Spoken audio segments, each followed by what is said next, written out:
PTMC. Go ahead, Medicommand. Where are all the nurses? There was a code hula hoop in Central 14. Oh, no. What's that? Hospital worker assault. Ooh. The new nurse, Emma. Is she okay? I don't know. I think so. Smoke him if you got him. This place is going tits up.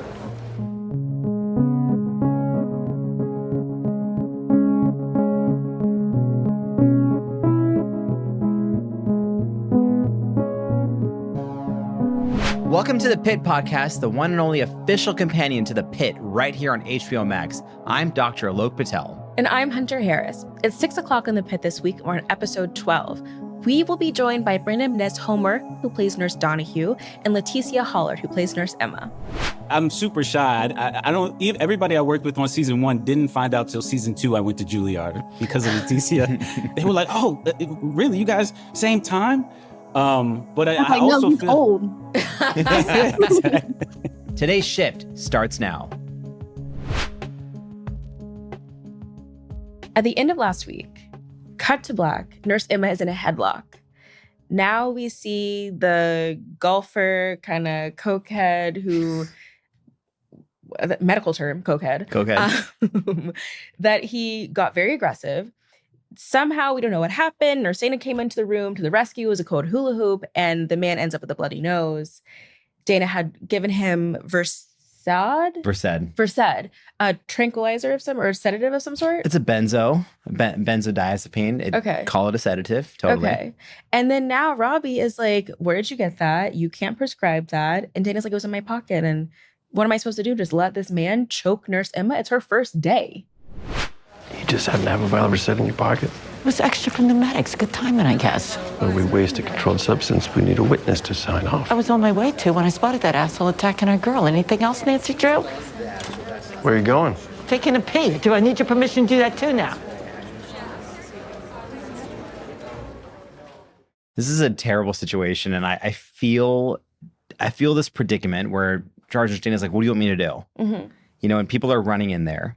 This is presumably a situation where you hopefully had security jumping on this person too. But then on the flip side, looking at where Dr. Robbie's coming from, what if this individual couldn't get Versed for whatever reason? What if it caused a medical complication? How is this going to hold up in court?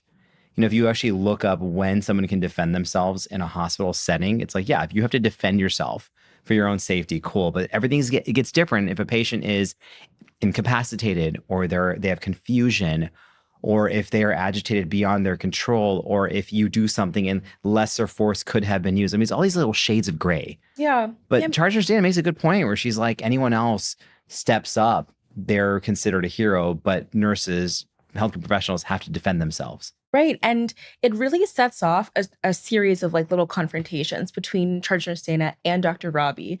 First, he says, okay, why did you have that on you? Like, what were you thinking? She calls him Nancy Drew. Which is so good, by the way. Which I know you love, yes. And then later she, kind of corners him again and she's like, what is going on with you? You've been kind of on one all day. And then they talk again outside. And this is the part that I'm like very stuck on. Robbie telling Nurse Dana, like, how did you get, what is it called again?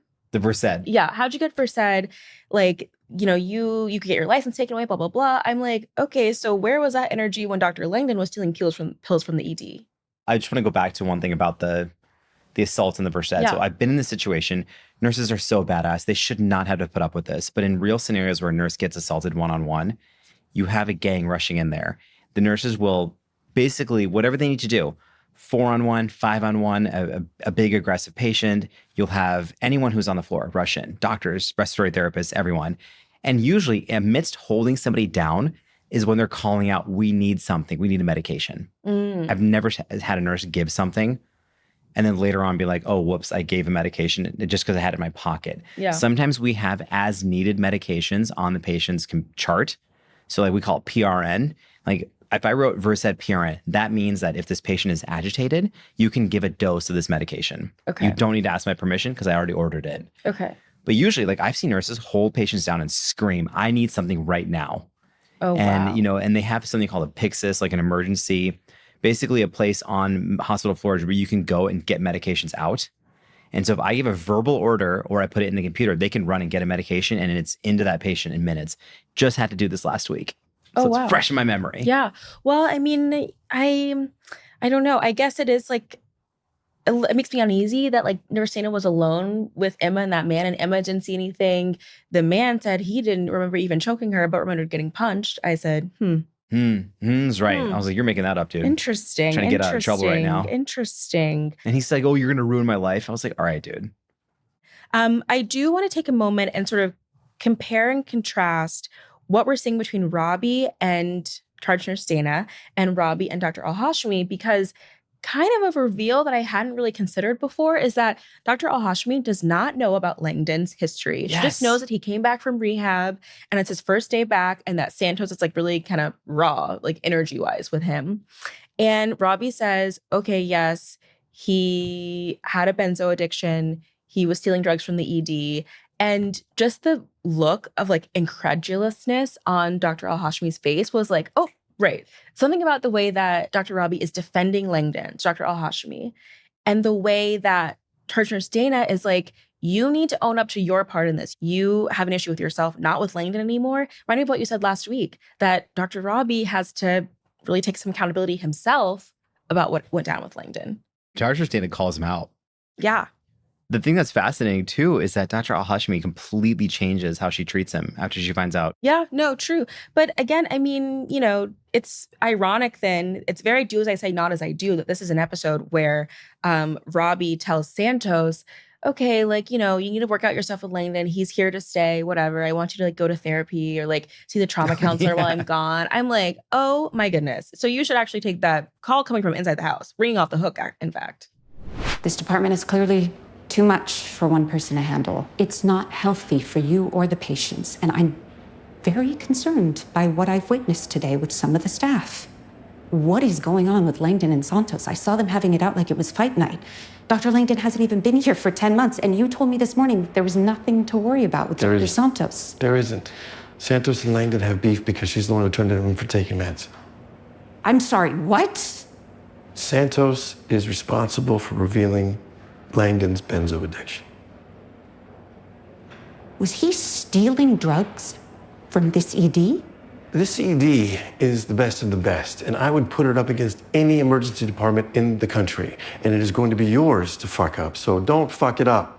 Any emergency department, and challenge me on this, viewers and listeners, any emergency department that's this busy is going to have more than one attending on staff. Mm-hmm. When she's like, we need 2, and he's like, whoa, we got a good thing going. I was like, no, dude. Well, you're going to have 2, you're going to have 3. It goes or back more. to Dana being like, you're acting like a martyr. You are making your life intentionally so difficult. You're suffering when you don't really have to.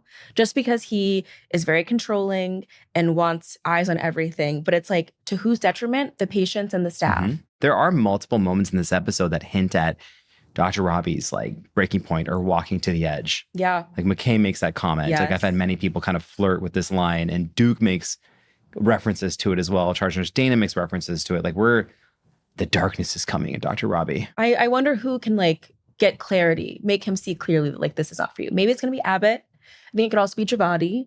I think she kind of has a way in with him that I like, but we'll see. Or it's Duke, because he doesn't give a shit. Duke said, I'm tired. I've been here all day. Take me home. Consume so many, it's disgusting. Just say it and I won't move out, okay? I'm not gonna be doing much of Robbie's. I'm gonna be taking in his mail and re-watering his plants. Say what? Admit that you like having me as your roommate. You are such a fuckleberry. Have fun with Robbie's plants. I'm so happy that Whitaker stood on his ground on this one. Why am I not surprised that Santos wouldn't just say she enjoys having him around, even like loses it, calls him Fuckleberry? That's not nice. Well, I mean, of course, look at how the day has gone for her. She tried to, you know, talk to Dr. Garcia, tell her how she feels, and she was rejected low-key twice. So I understand her being a little bit more cautious. But they have a funny, like, you know, brother-sister dynamic that I think is fun. Got a couple of bad ones. How old is he? 84? Meclizine for vertigo. Anticholinergic effects can cause drowsiness. It's PRN, so maybe he doesn't take it all the time. He's also been prescribed methylcarbamol, another anticholinergic. Could definitely impair driving. And metoclopramide for his stomach. Well, that could cause gait problems. Exactly. Thank you. There is a pharmacist in the emergency department, making an appearance, Dr. Megan Nort. I looked at her badge. I'm just so happy because pharmacists are so incredibly important in hospitals. This is just one of the many times we rely on them to look through a patient's medication list. Are there interactions? Are there side effects? Help with dosing, like whatever it may be. And even if they're not in the person, like this fabulous pharmacist was, they are available on the phone. And she immediately says, like, hey, meclizine, methocarbamol, metoclopramide, these are medications that may cause confusion, issues with drowsiness, basically things that would put this person at risk of falling or not being able to drive a car. Clutch. It's almost like they responded to our viewer questions who were like, hey, where are the pharmacists? And I was like, I'm with you. Question. That was your question. And viewers. Okay. Listen, I brought it up. I definitely brought it up. But we've had viewers also chime in and been like, what up? Pharmacists, where you at? Okay, interesting. This was one of my favorite cases. I think this whole season, I felt very personally like I just became very emotional watching these two elderly people trying to like stay independent, but like the daughter saying they can't, like half of their house is inaccessible to them was so sad. And their like stubbornness and resistance to having any type of help. But I want to focus specifically on a moment where Dr. Mohan and Dr. King present this case to Dr. Robbie that like, okay, we have some opportunities for them, we have some options for them. And then Dr. Robbie, almost as a slight, says to Dr. Mohan, Hey, Dr. Mohan, I heard a rumor that you were looking for an elective. Have you considered geriatrics? It's as much of an art as a science. There's usually an opening, and you seem to have a disposition to the pace. it's like, oh my goodness, Dr. Robbie is really putting Dr. Mohan through it this shift, and it's like making me a bit mad. And it was almost like a nod to slow-mo from last season. No, it 100% was. I think it was very shady. Dr. Robbie came across a little too fast on it. Mm-hmm. Again, this is the shift when he's been talking about her anxiety and can you handle the walls in here? And she says, maybe this place isn't for me. So maybe he's trying to steer her in a different direction from a nurturing standpoint, but it's coming across as harsh. Yeah. Because she does have this like TLC with the elderly. She really nicely does. takes this gentleman's shoes off and she's like, let's do an examination. And she's patient with them. Great little medical pearl too is when she mentions the Romberg test. Again, like this big assessment, like can these two actually live safely? And the Romberg test, you're essentially going to have someone stand up barefoot, feet together, Mm-hmm. and can they balance? With your eyes open, you have this extra sensation of your body being able to center because you can look around. Mm-hmm. When you close your eyes, it becomes harder for people. And so if you close your eyes and all of a sudden you lose your balance, that's telling people like, hey, this person might have some type of nervous system issue that's causing them to lose balance. Oh, wow. If anybody listening wants to try it out the next time, if you do become inebriated, close your eyes and stand up and see how well you can balance. Interesting. Okay. Yeah. So all these tests are important to see if somebody needs assisted living, if they need a caretaker. So we can go home. Dad, you can't take care of Mama by yourself. Oh, we'll manage. You guys, you need to be realistic. I don't want strangers hanging around in the house. It's not strangers, it's helpers. No, thanks. Doctors, please.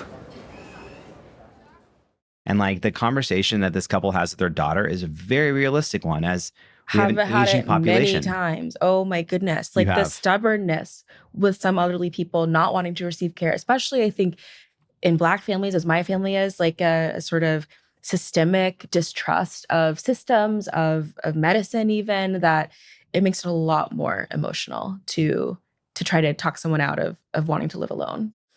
I need you to talk me through this case with Oliver, who drove his dad, an hour, like to find him an emergency room because he missed a dialysis treatment. What was going on there? So like there's the medical side and then there's the larger statement about rural healthcare. So the medical side shows up, the guy is having breathing difficulty and he's coughing up that. I immediately saw it and I was like, oh, pink sputum, which tells us that there's fluid backed up in his lungs that's mixed with the fluid in your little air sac. So it has that like bubbly pink look to it. And that is telling you respiratory distress, we have an issue. Think about this. So he mentions this guy missed a dialysis treatment. Mm-hmm. Then Whitaker very astutely notices, he says there's a left arm dialysis shunt. So what some people will have is they'll have a shunt on an arm, usually a non-dominant arm, where surgeons can basically connect an artery and a vein and create very easy access for dialysis. Okay. So it's a reliable place to get that dialysis going. Son says we missed a dialysis treatment. You now have him coughing up liquid from his lungs. This is called flash pulmonary edema until proven otherwise.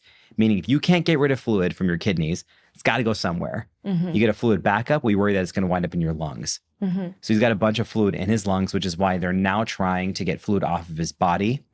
They make that joke about medieval bloodletting, where they're basically pulling fluid off of him. They're giving him respiratory support, that high pressure, that BiPAP to kind of push some of that fluid out, while they're essentially looking at the fact that this guy has kidney failure.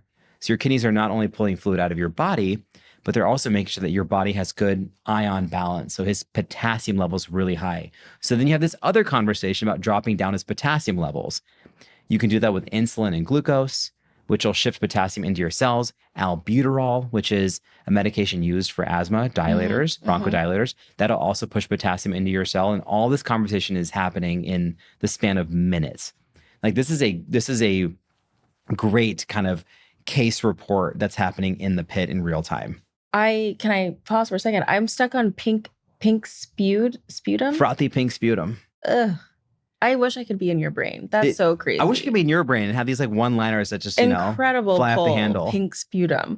Okay, so, but then there's the other issue, which is that there wasn't a hospital closer to them, that there are hospitals that are shut down, and not just because of the code black. I was just like, I'm nodding my head and with disappointment at this part. So the reality is hundreds of rural hospitals across the country are at risk of closing. A lot of rural hospitals are operating at a negative margin. And then when you have cuts to government programs like Medicare and Medicaid, they squeeze rural hospitals even more. So you start losing necessary services for patients who live out there. And we've already seen rural hospitals close. We've seen emergency departments close. We've seen primary care close, and we've seen birthing centers close. So you have this growing amount of a rural healthcare gap. You also have way too many counties in this country that don't have a birthing center. There's no maternity care. So this was almost a very scary symptom of a massive problem that's happening, which they pick up on immediately when they say like, hey, Medicaid cuts are doing this right now. It's like, unfortunately, there are going to be more situations like Oliver's dad unless something changes in this country. So this show is just touching on all these massive issues with healthcare policy and the economics in a country that spends more per capita on healthcare than any developed nation without better outcomes. Well, if we're talking about cost, I mean, we have to talk about where this episode ends, which is who comes back into the ED but Orlando Diaz, who left earlier. Dr. Mohan said, please don't leave. I'll get you everything you need. I mean, is that not the same symptom where Orlando Diaz was afraid of the medical costs? And so he left, and now look what's happened. Yeah. Now he's found his way back in. He's found his way back in. And it's awful. The fact that he was even thinking it's insulin versus, I think he said, clothes and food and stuff like that. And people having to make these decisions. And you've got this selfless father who's like, no, I'm going to take care of my family before I take care of myself. I'm going to put their oxygen mask on first before I pull my own oxygen mask down, which is awful that this is the situation people are in. So much went down in the pit this week. I think we should go a little bit deeper inside the pit and hear from some people who were boots on the ground, on the front lines, nurses who were really making the day happen. I love the cast of characters with the nurses on this show. You've got Nurse Donahue, who like has these really great heartfelt moments and then really funny one-liners.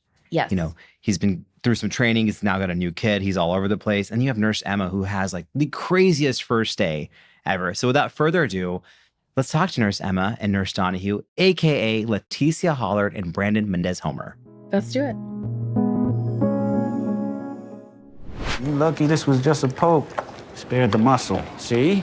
It could have been worse. No shit, Sherman. The triangular bayonets they created back then were designed to leave wounds that are nearly impossible to stitch. Now, those bayonets have never met me. Laëtitia and Brandon, thank you so much for joining us. This is going to be great. Thank you for having us. I'm not used to saying Laëtitia and Brandon. I want to be like Nurse Emma, Nurse Donnie, like what's good. But no, it's awesome to have you here. You both add so much dimension and, you know, highs and lows to the season, to the show. Brandon, I want to start with you. Fun parallel is like, yes, I will admit I was stalking your Instagram, but I saw that you became a new father. Congratulations. But also Nurse Donnie became a new father in between seasons 1 and 2. Like, I'm not sure if this is just the most brilliant method acting ever, but can you tell us a little bit about how you becoming a new father informed your work and what you brought to set with that new role? It's method acting. I didn't have to fake anything. It's all real. I'm actually tired. We shoot over the course of several months. So I just completed my wife would say I didn't complete postpartum because she's very much still in it. But our daughter just turned 1 yesterday. Whoa. Oh my gosh, So, congratulations. Awesome. Yeah, the show is marking the journey of parenthood. So, it's been an incredible journey to kind of mirror that with Donnie, because I think the character also is stepping into new territory and the uneven terrain of being a nurse practitioner and trying to show up more fully professionally as well as a father at home. So we're trading notes all the time, when I'm working on the character. So yeah, I was really honored by that the show decided to do that and that the writers have brought it into the character. So yeah, it's been exciting. It's so real.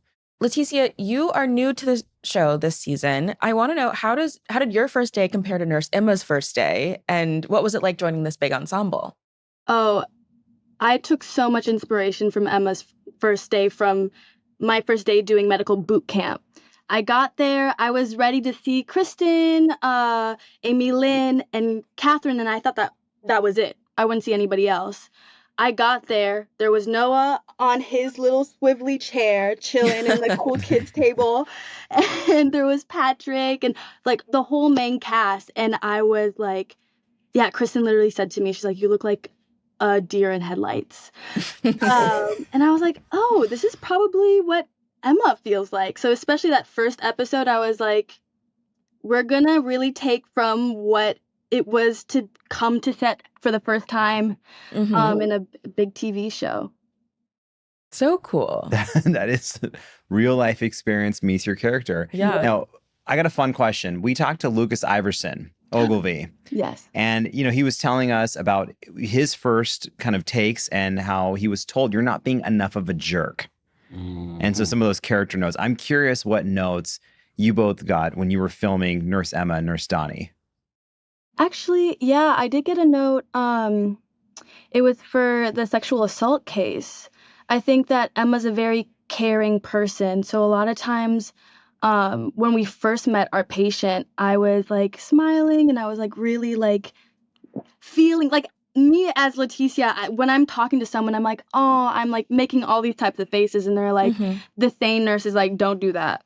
She's like, we can't make them feel any type of way because you just have to be as, scientific and just help them. Don't make them feel bad or don't make them feel any type of way. Just give them help. So. Yeah, I got 2 notes. The first was in my final callback from John Wells. He told me my character changed drastically as they met me as a person. I think they started to write closer to who I am. But in my final callback, he was like, these newbies are always fucking shit up. And so you're always like on top of them. And then my character became a little less aggressive and demanding as the story developed. And then in season 2, looking at the scope of the nurse practitioner role, I had a lot of conversations with our MP and PA on set who kind of took me through my boot camp. And she said, look, this is a practice that is important in the country, but it's different from being a doctor. And there's a lot of conversation around what that role is and what the scope of that work is, while also respecting the scope of what it means to be a doctor and how those teams come together, especially when throughout the country, hospitals are on short supply and everybody's trying to achieve the same thing. So it was interesting to navigate that and try to sprinkle that into some of the scenes and relationships throughout the season. So that was fun. Very cool. There's like depth to this. Yeah. Okay, I have a question for both of you because, correct me if I'm wrong, but both of you went to Juilliard. Is there like a sort of shorthand between 2 Juilliard actors or like just, you come in and you immediately have like some kind of relationship or vocabulary together? How does that work? Yeah. Well, Brandon pretends he didn't go to Juilliard. I'll be on set and I'll be like, hey, like we went to the same alma mater. And he's like this in the corner, like as though he hadn't gone to the same school. And so I informed a lot of people on set that he went to Juilliard. And he's the person, like, anytime I'm having difficulty, he's the person I will talk to first, and then Catherine second. They're my go-tos. And I tease Brandon all the time because there is that familiarity from being from the same school. And yeah. Yeah. No, this is so true. There's a lot of kinship between us. And like, I'm super shy. I don't, everybody I worked with on season 1 didn't find out till season 2 I went to Juilliard because of Laëtitia. They were like, oh, really? You guys, same time? But I also feel old. I also feel like what Juilliard does, it makes you really resourceful as an artist. You know, like I often use the analogy that like you're put on an island with a knife of artistry and you have to make fire, food, shelter through Shakespeare, tragedy, Chekhov, and you create a lot out of nothing. No costumes, no set dressing. And so coming to the Pit, when I saw Laëtitia was coming on, I was like, oh, she's going to be able to carry any story here forward. And that's just always what I told her. And the journey of what we were working on, I was like, look, you have everything that you need.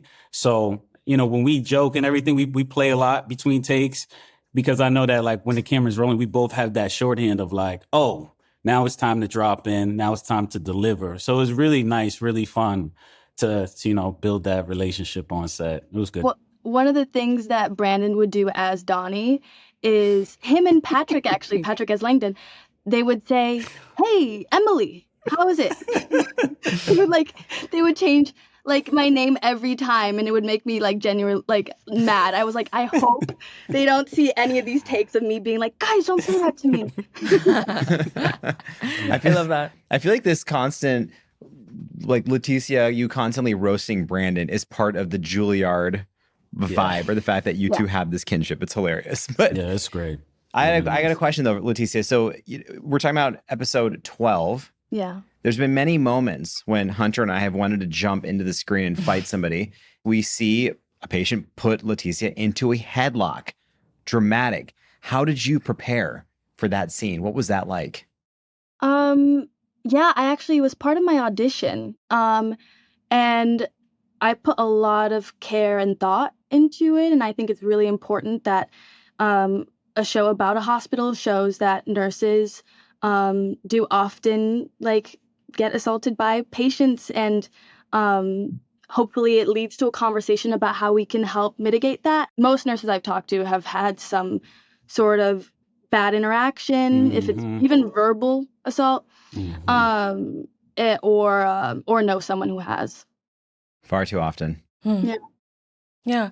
I want to ask about the relationship between Nurse Emma and Charge Nurse Dana, because I love that they're kind of paired together through most of the season, where Nurse Emma is so, you know, excited and happy, and Charge Nurse Dana, it kind of gives her like a perspective shift that like, it's good for her, I think, to like teach someone and be like a mentor. How do you see the relationship, and what was the dynamic like between you and Catherine? Oh, I think it's beautiful. I think it's really great writing that like, I think Emma it's like a mirror for Dana, can see herself as a young nurse, and you can kind of, as an audience member, see the journey of like, wait, like Robbie at one point says that you're not that type of nurse anymore, like how maybe Dana used to have a lot of care and go the extra mile, and what makes it happen so that she stops doing that. And is that going to happen to Emma? Do Gen Z have a better grasp of mental health that's not going to happen to Emma? I think there's a lot of interesting conversations that you get when you put us right next to each other. Earlier in the season, there's this great kind of like bro dad bonding moment with Nurse Donnie, Langdon, and this father who brings his child in. And I want to ask you what it was like filming that scene, and also how Nurse Donnie feels about Langdon's return. Is there some momentary bonding about being fathers? Is he also have tension? I don't know. What are your thoughts? Yeah, no, first off, it was great working with Patrick. Like, we immediately dropped in. I mean, my North Star was like kind of Lethal Weapon. I was like, we kind of have like a Donnie Glover, Mel Gibson like thing going there. But yeah, when he working specifically in the storytelling of it, his return at the same time is the start of my journey with the nurse practitioner part. And I always say, like, at the end of the mass casualty, I think that Donnie is experiencing a lot of shame, actually, about how much he can do for the team, right? Because he's surrounded by Whitaker, who's new, surrounded by Santos, who's new. And these people are on fire for their job. And I think it's the story of many people that when you're working in an environment for a period of time, you somehow just kind of float underneath the radar and not give it your all. And I think in that 9-month span after he left that, having had that experience, he comes back on fire to do more, to take on triage, to kind of lighten the load for his team members. And then here comes Patrick basically trying to become a part of the team and heal and repair. So for us to both have that collision course, I think it is in fact the moment he shares that anecdote about being a father that brings them together. And he kind of gives them the green light of like, okay, I know we need you from a professional lens, but I didn't even know you had this emotional canvas to you. So that was really sort of exciting for me to kind of find that with Patrick and find that shorthand, because we didn't have much season 1 at all. Yeah. Wow, what a great answer, both of you. Yeah, This was so fascinating. Thank you for taking the time. No, thank you. Of course, this was so fun. Hunter, a natural place I feel for people to fact checked the Pitt or look for accuracy is in the actual medical procedures, in the terminology and the pathophysiology. But there's a whole other arc our characters go through as it relates to these systemic and social issues, mental illness, workplace violence, not having a moment to decompress, carrying all that energy with you from patient to patient, all of that. And so let's get the real deal about what it's really like to work in a busy ER. We'll talk to Dr. Italo Brown, a board-certified emergency medicine doctor at Stanford, and see what it's all about in that crazy place called the ER. I'm ready. Dr. Italo Brown, legend. It's an honor to have you here. Thanks for taking the time. Man, it's a pleasure to be with you both. You know, what people don't know is Italo and I have been friends on social media for years, but met each other IRL in the airport, which is kind of funny. Anyway, Italo, something that probably doesn't surprise you or I is how fast-paced, the show really is, and how many times these doctors are going from room to room. They don't get time to really decompress or kind of sit with their thoughts for a second. Now, you trained in the Bronx at 2 of the busiest ERs. What was that experience for you like in having to run from room to room and not even get a second to think? Rooms. That's funny. Honestly, a lot of times it's just a curtain drawn in between, and sometimes patients are right next to each other. Sometimes they're staggered in triplicate. And so it wasn't really a run from room to room, but really just wherever the space was and the patient was. But that experience is something that I remember. Even when I first interviewed there, I remember saying, if I can manage this, then I could probably go anywhere. The emergency department is just such a unique environment where we have so many different types of pathology or problems in the same space. And the ability to try to think through it is something that we rely upon. The speed, the fact that there can be a code 1 minute and then the next minute somebody chucking some urine in a urinal onto the ground. The department is just such a very interesting environment, a lot of things that are unpredictable. And you have to keep a presence of mind at all times, know what's urgent, who's sick, who's kind of sick, and who needs to get out as fast as possible. And so that's kind of how I navigated it and really got good at relying upon all resources, nursing, our support staff, techs, unit secretaries, x-ray techs, anybody who can move a patient, anybody who can see a person sick and yell out help is someone who I wanted on the team. I'm curious, what are some helpful tools when you're going back to back between difficult patients and difficult cases? A lot of times the most helpful tool is making sure that you have working differentials, right? So this list of diagnoses that you're working up for a person, being able to really hone in on the 2 or the 3 things that you're trying to address, and then keeping that in the forefront as you move to the next patient. The other thing that I thought was extremely helpful is constantly going through a mental checklist. Are the labs back? Is the imaging back? Did this person get the pain medication? Are the antibiotics started for the septic patient? Did we get fluids on board? Did we call this consult? Have they called back yet? Constantly running through this checklist and then moving things based upon the prioritization, right? So super sick person, top priority. Somebody who's had, the same issue for a year, a little lower on the list, still important, but definitely not somebody who I'm worried about in terms of turning the corner really quickly.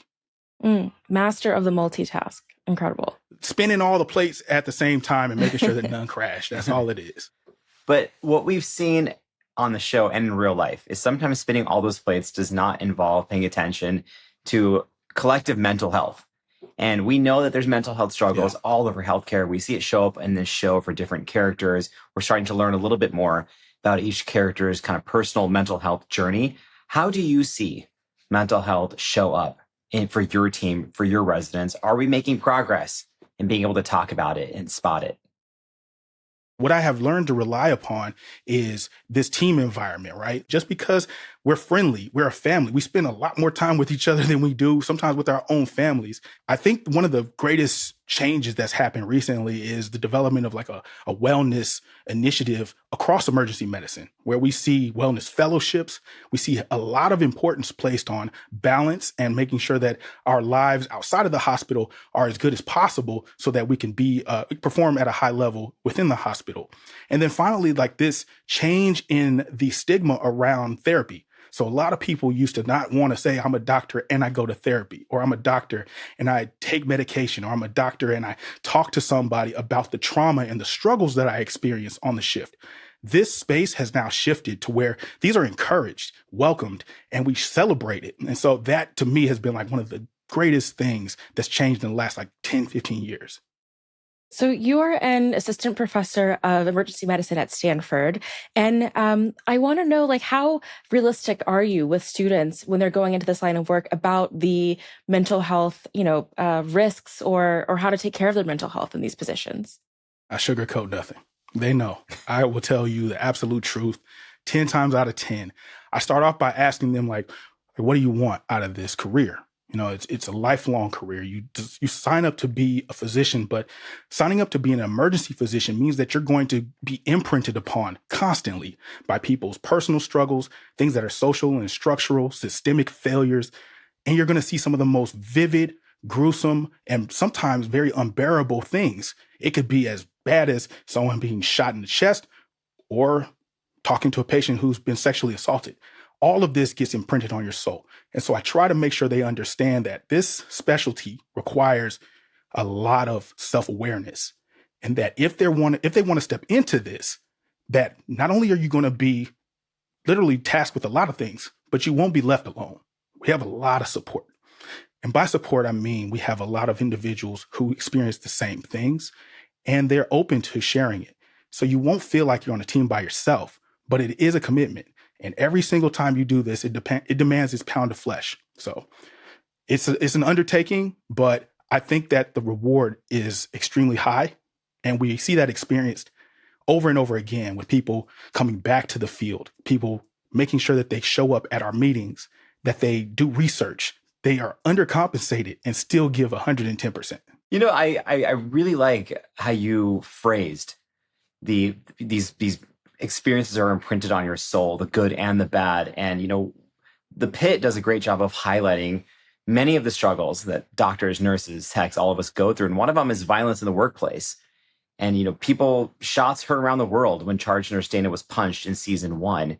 And the show really illuminated for a lot of people who didn't know just how prevalent workplace violence is against healthcare professionals. Do you have any personal stories? Have you been through something with workplace violence? And then second part of the question, do you feel like we are finally making progress in terms of addressing it and protecting ourselves and our colleagues against these acts of violence in the hospital, in the clinic, and healthcare? I unfortunately do have stories, and I share them first out of honor for all of the healthcare workers who have sustained an injury or been assaulted on the job verbally or physically. And I want to just acknowledge and hold space for them, because this, again, has its own levels of trauma that you have to work through and sift through. And you don't get 2-3 days to figure it out. You actually get less than a few minutes, sometimes seconds, to figure it out. And so I remember I was a resident. I felt like I knew what I was doing. I was a senior at that time, and I had a patient who was having like a brief psychotic episode and thought that everyone who was trying to help her was hurting her. And she was screaming out. She dropped to the floor. Now, a patient dropped to the floor in front of you. You're like, all right, hold on. Let me either try to help them up. Let's stabilize them. And so when we tried to help her up, she started thrashing. And we're trying to make sure now we get her into a stretcher or into a gurney appropriately, take her to a room, and then try to either verbally de-escalate her. And if not, we were going to chemically de-escalate. So by the time we get her into the room and she's in the stretcher, I have my hands on the rail. She just like reaches up and grabs this part of my arm. Now, I don't know if you can see it, but it's like a really deep kind of gash there. Dug her thumb into my arm. I thought nothing of it. I was like, man, that's crazy. Went to the bathroom, washed it off, no problem. 2 days later, what started off as just a cut now is about, 2 to 3 centimeters circumferentially. Hurts, not too bad. But I'm like, all right, it's cool. By Friday, that happened on a Monday. By Friday, my whole arm is on Hellboy, just straight swole. And I mean this when I say, like, I could not suture a patient's face without every single maneuver hurting my arm. I come back down and sit next to my chief. She's just like, how's the patient doing? And oh my God, and looks at my arm and sees how large it is. She's like, Italo, are you okay? I say, yeah, I'm cool. What's up? She literally takes me into the trauma bay, puts an ultrasound on it, nothing but pus underneath it. Now, yeah. So then the attending cut into my arm and took out about 20 cc's of pus because I had essentially started to have more than just a regular infection, but a systemic infection. I share that story not as a cautionary tale, but to say, like, one, you never know. Small things can become big things. Two, my team members recognized before I cared to recognize because I didn't think that the culture was to admit when I had been assaulted or the culture was to admit that I needed help. And so we've worked significantly to make the space safe enough for people to talk about things without fear of retaliation, without fear of being looked down upon because you were assaulted. And finally, the way that we've now shifted those types of things, the reporting, those barriers are a lot lower. A lot of times it was hard to report incidents of assault, partially because of the process being very kind of convoluted, but also you knew nothing was going to happen. And so now we have legislation that is in process, largely being driven by our nurses and our nurse unions who are trying to make sure that there are ways that we can protect all healthcare workers and that there are consequences for assaulting us. Wow. Thank you so much for sharing that story. Oh my goodness. That is wild. I'm curious how you've seen, stress in the workplace show up for medical professionals and for doctors. We have a doctor on the show who has, some self-harm scars. And I wonder, how have you seen stress show up amongst the medical community? That's really a good question. I've seen it, and sometimes the signs are really difficult to catch. It can be substance use, it can be self or injurious behavior, and a lot of times it can just be toxicity, like the way they behave in the department, a little bit more sharp or snappy to their colleagues than normal. And what I've tried to do is to establish relationships that are bidirectional with everyone that I work with. Not only do I ask you for help, ask you to do something or ask for help or try to help a patient, I try to make sure that you feel safe enough to come to me and talk to me about things that are going on in your world. One of the tasks that I have as an attending is to be able to pick up on these types of changes in behavior.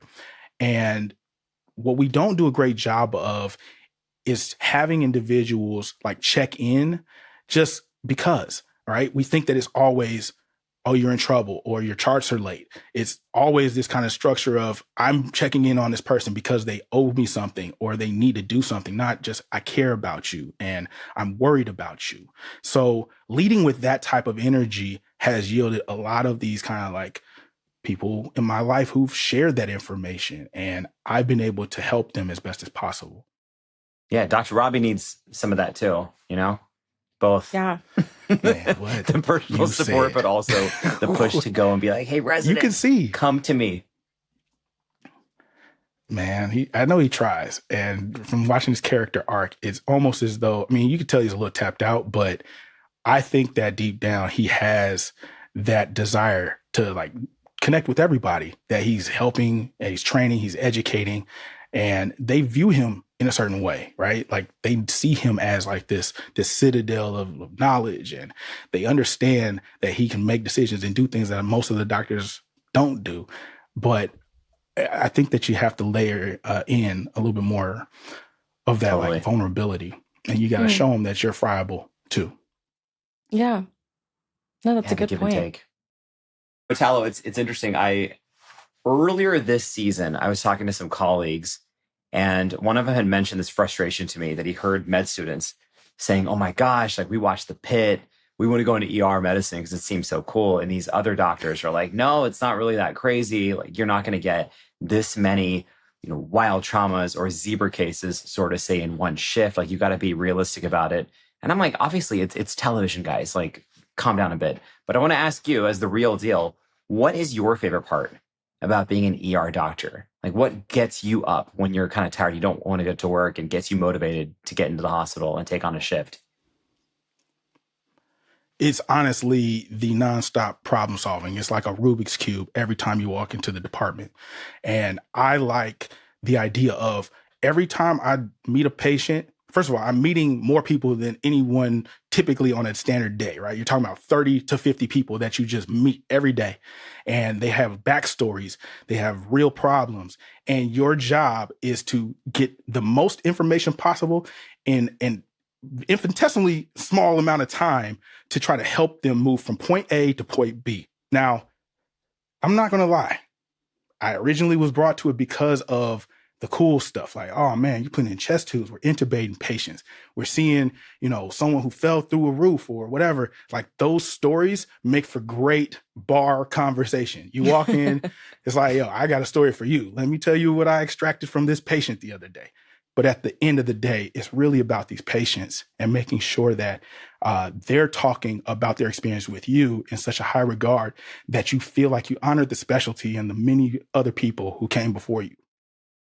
So I just have to know, like, practically, you're meeting all of these people in a shift. Like, what is your social battery like at the end of a shift? Cooked. Straight cooked. I think what I've learned to do is spend that first hour in reflection, right? So I put on some music, try to vibe out and think about the cases and like what I could have done better, and criticize myself harder than anybody else. But once I hit the threshold of the door of my apartment, I'm done. I have nothing left to do. I literally turn that off and turn on the endearing side, the side that has fun and jokes and can appreciate everything non-medical. It is fun to me to be able to have that duality, to go into intense environments and think very surgically and precise, to talk and communicate at a high level, but then also joke and have fun and be like a tangible, palpable person with dimension. So, wow. I mean, that's very instructive. If I have an emergency, I'm coming to you. So you've really inspired me. Amen. Thank you so much. I appreciate you and everything you do for the world and for your patients, my guy. And I appreciate both of you for bringing this to the forefront, for honoring our work in a way that is exemplary. Thank you. Alok, I loved that conversation, and I was so moved by Dr. Brown telling us about this like gash that turned into like full of pus, and how he didn't realize, how he could prioritize his own health in that moment, but that it took a coworker saying, hey, I think we need to look at this a little bit further. Like, your arm is crazy right now. And I think that really applies to a lot of the doctors that we see on the Pitt. It really felt like a storyline that could have shown up in the Pitt. Is, as you mentioned, like putting your work and ignoring your own stressors, your own symptoms. I really appreciate how eloquent and how open, Italo was with us on this conversation. You can tell that he not only shows up for his patients, but he's probably a phenomenal mentor and attending. And I really appreciate him distinguishing between the cool bar stories, but then the actual motivation of being there for people on what might be an awful day in their life, and trying to treat the entire individual and not just the disease or the condition. Yeah. And I mean, I think that, in my head, it seems so stressful and so tense to make 100 medical decisions in, the span of a few minutes. But I like that he described it as being so energizing and almost empowering to do that. And like you said, showing up for someone and also showing up for your coworkers and colleagues. For sure. I feel like he's the right person where I can call when I'm having a bad day and be like, Coach Brown, what do I do to get back in the game? But this is also the person, any aspiring ER doctors, who you should reach out to, because he's clearly the real deal. That's it for today's episode of the Pitt Podcast, but you know where to find us right here on Thursday after each new episode. And we want to hear from you. Leave us a comment or a question, and we'd love to talk about it in a future episode. You can watch us on HBO Max or listen wherever you get your podcasts. The Pitt Podcast is a production of HBO Max in collaboration with PRX. The executive producer of PRX is Jocelyn Gonzalez. Our managing producer is Courtney Florentine. Our editor is Lucy Perkins. Our production managers are Edwin Ochoa and Tony Carlson.